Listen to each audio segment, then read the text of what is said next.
Hello everyone, कैसे हैं आप लोग। उम्मीद करते हैं कि आप लोग अच्छे हो। तो चलिए आज की क्लास में आप सबको मोस्ट वेलकम है। कल की क्लास में हम लोग जाने थे पुरस्कार से लाभ हानियां, इसके बारे में जाने थे और पुरस्कार देते समय हमें किन विचारणीय तथ्यों को ध्यान में रखना चाहिए इसके बारे में हम लोग जाने थे। तो चलिए आज की क्लास में हम लोग जानेंगे अभिप्रेरणा का संगठक अथवा कारक से आपका है जो क्या अभिप्राय है और इसके क्या क्या कारकों हैं, इसके बारे में भी, इसके विभिन्न प्रकारों के भी बारे में जानेंगे। तो चलिए सबसे पहले आगे जानते हैं अभिप्रेरणा के संघटक अथवा कारक, इसके क्या क्या संघटक और कारक है। तो प्रेरणा एक व्यापक क्या है, तो संप्रत्यय होता है जिसके अंतर्गत प्रेरणा का आरंभ किसी न किसी आवश्यकता यानी नीड से होती है और प्रेरणा का जो अंत है वह किससे होता है, तो किसी भी जो मोटिवेशन होता है, प्रेरणा होता है, उसका अंत हो जाता है लक्ष्य प्राप्ति के साथ, उसका अंत हो जाता है। यानी जब किसी व्यक्ति को जब लक्ष्य प्राप्त हो जाता है तो उसका प्रेरणा का क्या हो जाता है, तो अंत हो जाता है। जैसे किसी व्यक्ति की जब भूख लगा हुआ है या फिर प्यास लगा हुआ है तो उसे जब पानी मिल जाए तो उसके प्यास का क्या हो जाता है, तो अंत हो जाता है। प्यास से वह तृप्त हो जाता है तो उसे अंत हो जाता है। तो वही होता है लक्ष्य की प्राप्ति से होता है। इसके तीन संघटक अथवा है जो कारक होते हैं। सबसे पहले आवश्यकता यानी नीड। प्रत्येक प्राणी में नाना प्रकार की मनोवैज्ञानिक तथा शारीरिक आवश्यकताएं होती है। आवश्यकता प्राणी के अंदर एक प्रकार का तनाव है, क्या है, एक प्रकार का टेंशन है। इस तनाव के कारण प्राणी अपने चारों ओर के वातावरण को सुव्यवस्थित करने का क्या करता है, तो वह प्रयत्न करता है। यह तनाव किसी लक्ष्य की पूर्ति के लिए आवश्यक व्यवहार को प्रेरणा देता है। यदि व्यक्ति के आवश्यकता पूर्ण पदार्थ मिल जाते हैं तो तनाव शिथिल हो जाता है। आवश्यकता चेतना और व्यवहार पर प्रभाव पड़ता है, जिसके फलस्वरूप कुछ आवश्यकताएं बड़ी तीव्र हुई तो प्राणी अनेक बाधाओं को पार करके उसे पूरी करने का क्या करता है, तो प्रयत्न करता है। इस संदर्भ में प्रसिद्ध मनोवैज्ञानिक सोरेंस का विचार है कि सोरेंस के अनुसार कि आवश्यकता किसी ऐसी वस्तु की ओर संकेत करती है जिसकी कमी और जिसका होना मानव के पास क्या है, तो आवश्यक है। जैसे भी हम एग्जाम्पल में बताएं कि जब आपको जब प्यास लगेगा तो जब प्यास लगेगा तो प्यास की जब प्राप्ति यानी जब आप वाटर जब पी लेंगे तो क्या होता है, तो इसके जो लक्ष्य रहता है, लक्ष्य प्राप्ति क्या होता है, तो लक्ष्य की प्राप्ति जब हो जाता है तो इसके अंदर जो प्रेरणा होती है वह क्या होता है, तो वह समाप्त हो जाती है। दूसरा है चालक या अंतर्नोद। चालक का संदर्भ आवश्यकता से होता है क्योंकि चालक की उत्पत्ति का आधार आवश्यकताएं होती है। क्या होती है, तो चालक के जो उत्पत्ति का जो आधार है वह भी आवश्यकताएं होती है। आवश्यकताओं के अभाव में चालकों की उत्पत्ति का प्रश्न ही नहीं उठता है। अतः पानी की आवश्यकता में प्यास तथा भोजन की आवश्यकता में भूख नामक चालकों की उत्पत्ति होती है। जैसे भोजन से क्या होता है, तो भूख जैसे लगता है कि भूख लग गया। पानी की आवश्यकता जैसे लगता है कि प्यास लग गया। सब जब समानता प्राणी को हवा पानी तथा भोजन आदि प्राप्त नहीं हो पाते हैं तो उनके अंदर क्या होता है, तो एक टेंशन सा उत्पन्न हो जाता है जो उसकी क्रिया करने की संज्ञा दी जाती है। इस संदर्भ में सोरेंस महोदय का कहना है कि चालक प्राणी की आंतरिक शक्तियां हैं जो करने के विवश कर देती है। क्या करती है, तो वह है जो कार्य करने को विवश कर देती है। जबकि वही डेसिल के अनुसार यानी डेसिल ने कहा है कि अंतर्नोद आदि शक्ति का मूल स्रोत है जो मानव प्राणी की क्रियाशील बनाती है। उसके बाद है उद्दीपन। उद्दीपन क्या है, तो वातावरण में पाई जाने वाली वे सभी वस्तुएं उद्दीपन कही जाती है जिनसे चालकों की क्या होती है, तो तृप्ति भोजन रूपी उद्दीपन से होती है। वास्तविक रूप से उद्दीपन एक लक्ष्य वस्तु है जो प्राणी को प्रभावित करके किसी विशेष दिशा की ओर क्या करता है, तो आकर्षित करती है, इंटरेक्ट करती है। इसलिए प्यासा व्यक्ति को पानी को देखते ही अपने प्यास यानी चालक की तृप्ति के लिए पानी की ओर क्या करता है, तो वह आकर्षित हो जाता है।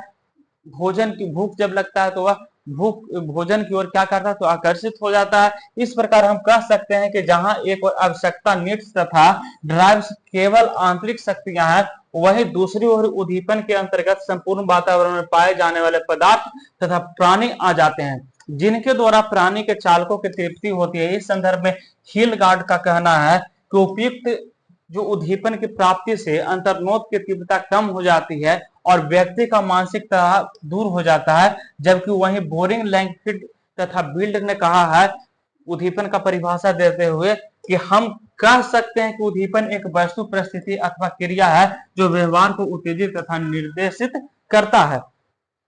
उसके बाद है अभिप्रेरणा के प्रकार, तो टाइप्स ऑफ मोटिवेशन। तो अभिप्रेरणा कितने प्रकार है, तो याद रखिएगा अभिप्रेरणा के दो प्रकार है।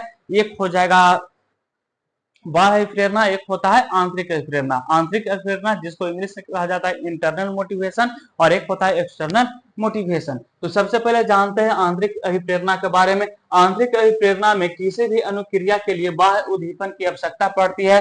प्राणी स्वयं अपनी इच्छा से किसी अनुक्रिया को नहीं करता है। इस प्रकार की अभिप्रेरणा स्वयं प्राणी में क्या होती है, तो निहित होती है। बाह्य प्रेरणा क्या है, एक्सटर्नल मोटिवेशन। इस प्रकार की प्रेरणा में किसी भी अनुक्रिया के लिए बाह्य उद्दीपन की आवश्यकता पड़ती है।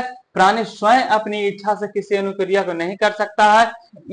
इस प्रकार की जो प्रेरणा होती है, इसके अंतर्गत प्रशंसा, निंदा, पुरस्कार, प्रतिद्वंदिता आदि आदि है। बाह्य प्रेरणा का संबंध निम्न प्रकार की आवश्यकताओं से है। इस संदर्भ में प्रेसी, रोबिन्स तथा होरोक्स के कुछ विचार है जो नीचे दिए गए हैं, आप लोग भी देख सकते हैं कि अधिगम विधि से अधिगम विधि के रूप में बाह्य प्रेरणा आंतरिक प्रेरणा से निम्न कोटि की होती है। कुछ मनोवैज्ञानिक, निम्न कोटि का मतलब नीचे वाला नहीं, ये नीचे लिखा गया है जो नहीं, निम्न कोटि का मतलब होगा जो लो क्वालिटी का होता है, उसके बारे में ये कहे हैं। कुछ मनोवैज्ञानिकों ने अभिप्रेरणा को दो वर्गों में विभाजित किया जो निम्नवत है। सबसे पहले सकारात्मक अभिप्रेरणा, दूसरा है नकारात्मक अभिप्रेरणा यानी निगेटिव मोटिवेशन और पॉजिटिव मोटिवेशन। सकारात्मक अभिप्रेरणा के द्वारा व्यक्ति स्वयं अपनी इच्छा से किसी कार्य को करता है। इसे आंतरिक अभिप्रेरणा भी कहा जाता है। शिक्षा के क्षेत्र में सकारात्मक अभिप्रेरणा का विशेष महत्व होता है। उसके बाद है निगेटिव मोटिवेशन यानी नकारात्मक अभिप्रेरणा में बालक स्वयं अपनी इच्छा से कोई कार्य नहीं करता है, बल्कि दूसरों की इच्छा या फिर दबाव या फिर डर या फिर बाहरी प्रभाव के कारण उसे कार्य को करना पड़ता है। इस प्रभाव के कारण उसे कार्य करना पड़ता है। इसे बाह्य अभिप्रेरण भी कहते हैं। इसके अंतर्गत दंड हो गया, पुरस्कार हो गया, प्रतिद्वंदिता हो गया, निंदा, प्रशंसा आदि शाबाशी हो गया, ये सब आता है नकारात्मक अभिप्रेरणा के अंतर्गत। उसके बाद है मैस्लो महोदय ने अभिप्रेरणा को मुख्यतः 4 भागों में विभाजित किया जो निम्न प्रकार की है। सबसे पहले जन्मजात प्रेरणा, यानी इस प्रकार की प्रेरणा प्राणी में जन्म से ही पाई जाती है। इनकी संतुष्टि के अभाव में प्राणी जीवित नहीं रह सकता है। इस प्रकार की प्रेरणा को हम शरीर जनित प्रेरणा या प्राथमिक प्रेरणा के भी नाम से जानते हैं। जन्मजात प्रेरकों में प्यास, भूख, काम, विश्वास, प्रेम, क्रोध, मलमूत्र त्याग करना आदि है जो आता है इसके अंतर्गत, जन्मजात प्रेरणा के अंतर्गत। दूसरा हो गया अर्जित प्रेरणा।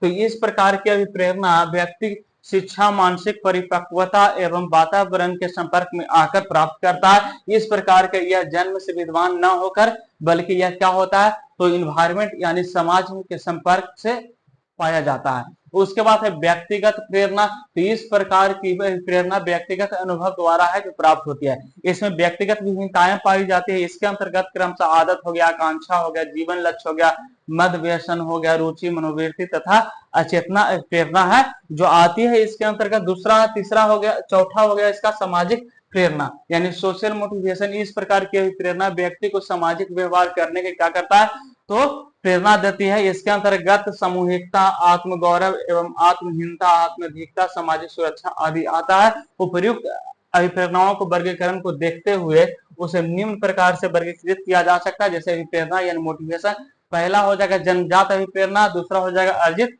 अभिप्रेरणा। जन्मजात के अंतर्गत जो आपका है वो वह आ जाएगा कि जन्म से ही क्या होता है, तो भूख, कोई भी बच्चा जब जन्म लेता है देखिएगा वो भूख से रोना स्टार्ट कर देता है। तो भूख हो गया, प्यास हो गया, नींद हो गया, विश्राम व अन्य कुछ होता है जैसे अंगूठा चाटना हो गया, खिलखिलाना हो गया, ये सब होता है तो जन्मजात अभिप्रेरणा होती है। उसके बाद अर्जित अभिप्रेरणा जो कि समाज द्वारा या फिर इन्वायरमेंट द्वारा क्या करता है, तो वह अर्जित करता है। इसमें सबसे पहला व्यक्तिगत अभिप्रेरणा है, दूसरा सामाजिक अभिप्रेरणा जो कि व्यक्तिगत खुद यानी पर्सनल मोटिवेट होकर वह अर्जित करता है, दूसरा कि समाज के द्वारा वह सीखकर अर्जित करता है। इसके अंतर्गत व्यक्तिगत अभिप्रेरणा आनंद हो गया, जीवन लक्ष्य, अभिरुचि, अभिवृत्ति, अचेतना, इच्छाएं, ये सब होता है। इसमें हो जाएगा सामूहिक संवेदकता, स्वाग्रह, संघर्षशीलता, युद्ध प्रवृत्ति आदि ये सब आ जाएगा। तो ये था आपका अभिप्रेरणा के प्रकार। तो चलिए आज की क्लास में बस इतना ही, अगले क्लास में फिर मिलेंगे।